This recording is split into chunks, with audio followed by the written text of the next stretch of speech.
โอเคนะทุกคนมื้อนี้เราจะมาเฮ็ดเหือนอยู่เทิงต้นไม้งานนี้ฮะรับลื่นแน่นอนบ่มีปัญหาโคตรลำบากเนาะ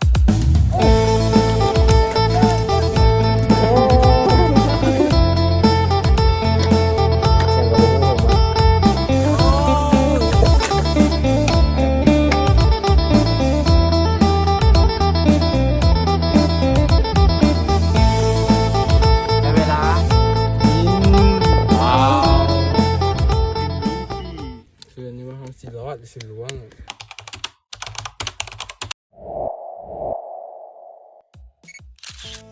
จะไป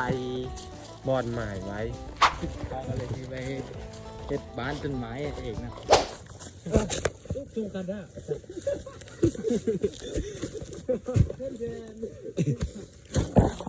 วันนี้มึงว่างใช่ไหมเฮาฮอตบอลที่เฮาเซ็ตแล้วแต่ชิตัดไม้สักนี่คืออุปกรณ์ที่เฮาสิเตรียมมีอู้เนาะโอ้มันคือบ้านน้องผมโบแม่นคนไทยเนาะชีวิตเสือกเพื่อแฟนคอบอกบิว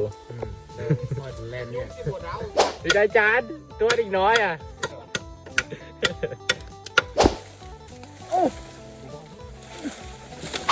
เอาไม้มาห้องด้วยตัดมาแล้วเพื่อแท้ก็มาดูหาไม้เอาไม้นี่แท้เลยส่งไอ้ไผ่ขึ้นไป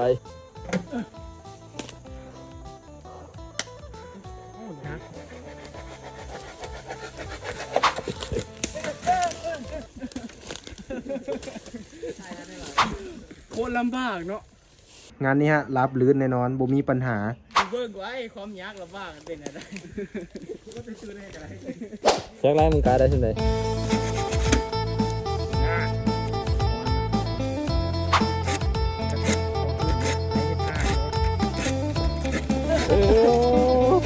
นี่กัน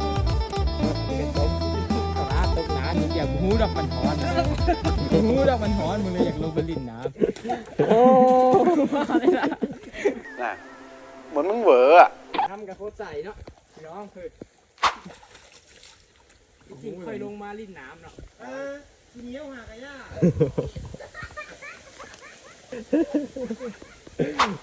ไปเยี่ยว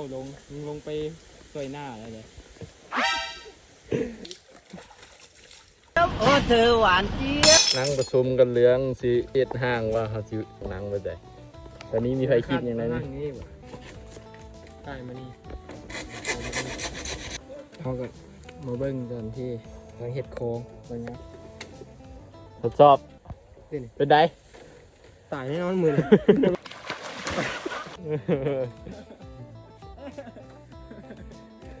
เห็ดมาเป็นชั่วโมงแล้วหากันได้โค้งหากได้อันเดียวนี่เนาะโบอยากขี้มูแม่งบดชีวิตแต่ว่ากูนอนอยู่เงินก็ดีอยู่แล้วงานนี้ฮะรับลื่นแน่นอนบ่มีปัญหาปลอดภัย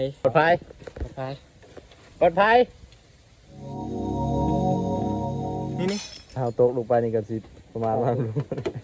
คนนุ่งคนนี้กำลังเฮ็ดอย่างกับบ่ฮู้ของมันที่หาวิธีตายของมันนี่คงเฮาก็ได้แล้วประมาณจักเปอร์เซ็นต์แล้ว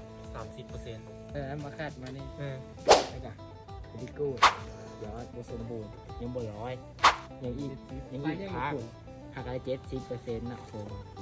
บ่ฮู้ว่าสิรอดน็อตมื้ออื่นหรือบ่ตอนนี้เขาก็ได้ใส่ลูกน้องลงไปตัดไม้ให้แล้วเนาะทางรุมตอนนี้กำลังเฮ็ดพักอยู่เขาใส่แล้วพักเข้ามาหากได้อันนึงเนาะเบิ่งมั้ยบอกมึงเทียบอย่าง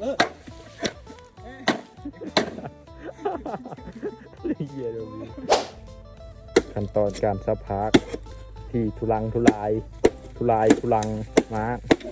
งานนี้ฮะรับลื่นแน่นอนบ่มีปัญหา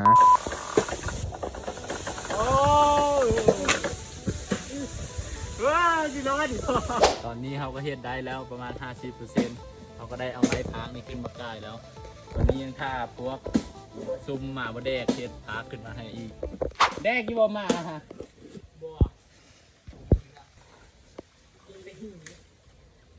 ประมาณนั้นแหละเขาเสร็จอย่างนี้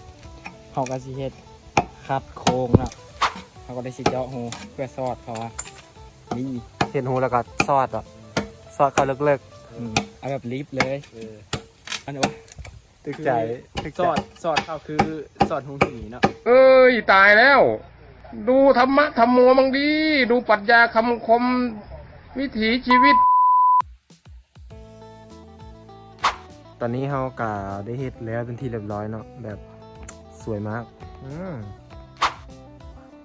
แบบวิวโคตรงามเนาะแบบโคตรสบายเลย โคตรลำบากเนาะ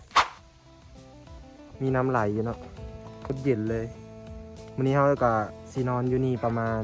24ชั่วโมงแม่นบ่บ่ฮอดเนาะ ฮอน อีก2คนนั่นกะเขากำลังแบบไปล่าสัตว์เนาะเพื่อสิมาเฮ็ดอาหาร ตอนนี้กะใกล้สิมื้อแล้ว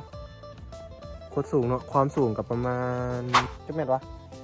ประมาณ10กว่าเมตรได้ความสูง ลมเย็นจากสัตว์ป่า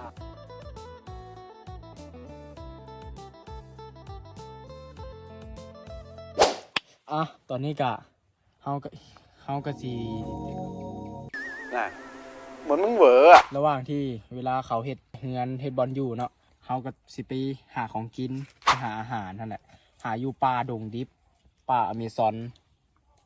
อันแสนทึบหนาอันนั้นก็ไปกันเลยเนาะไป เหมือนมึงเหวออะตอนนี้กะเขาได้มาแล้วเนาะเขาไปล่าสัตว์มาเพื่อสิมาเฮ็ดของกินเนาะอยู่นู่นเนาะอยู่นู่น เขาก็เฮ็ดเฮ็ดขั้นเนาะเฮ็ดคือกันตกนอนในมือกิ้งตก บอลเขาอยู่กับโค้ชซีดีเลยเพอร์เฟกต์มาร์กมีแหล่งน้ำเพื่อลงไป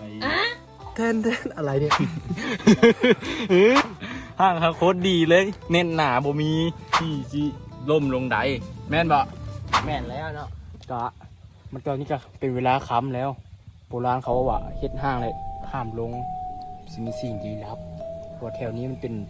คงซึ่งว่ามีเมียผิดปกติเขาคืนนี้เขาต้องนอนแบบบ่เป็นสุขแน่นอนเสียงยังสูง วะ เฮ้ย นกมึงกิน เหมือนมึงเหวออะ บิวกลางป่ากลางดงมันไปพามึงสูบอย่าอะไรมาปั่นกูสูบดูโอ้บักแกนี่เอาไปไอ้นี่ใหญ่ สัตว์ก็ได้เวลากินข้าวแล้วเนาะอันนี้ก็เป็นอาหารที่เราไปหามาเนาะไปหาสัตว์ไปล่าอยู่ใส่มา ร้านอยู่ป่าดงทึบป่าอเมซอน บอกอันนี้ประเทศไทย ไปหาอยู่ป่ามักกะหนาเนาะป่าโคตรหนาเลย เพราะอย่าอยู่กลางเขาอ่ะแล้วเบาเห็นนะ หาอยู่ป่าโคตรหนา เหมือนมึงเหวออันนี้ก็เป็นเนื้อเนาะที่ให้เขาไปล่ามาเนาะอันนี้นะ อันนี้เขาให้เขาไปซื้อมาเลย เขาบอกไปซื้อมาบอก เขาก็ที่ไปซื้อของกินเพื่อมากินอยู่เทิง ไปล่าอยู่ใส่มา ร้านอยู่ป่าดงทึบป่าอเมซอนป่าอเมซอนอเมซอน ไปแดกในเวลากิน ว้าวเบาดังมาเลย เบาด่างมาได้เลยอยู่ป่าอยู่เขาอยู่ดงอยู่ป่าอยู่เขาอยู่ดง เขาดังมาได้เลย สถานการณ์ตอนนี้ก็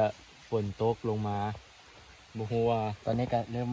ภัยพิบัติแล้วฝนเริ่มตกลงมาแล้ว โตกะลีเลยนี่ บ่ฮู้ ตอนนี้ก็เด็กเลยแล้ว เริ่มดึกแล้วบักนั่นก็รับแล้วนะ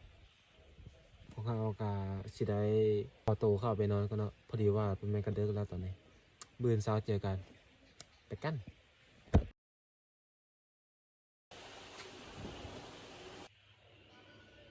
นี่เขาก็สินอนอยู่นี่ประมาณ24ชั่วโมง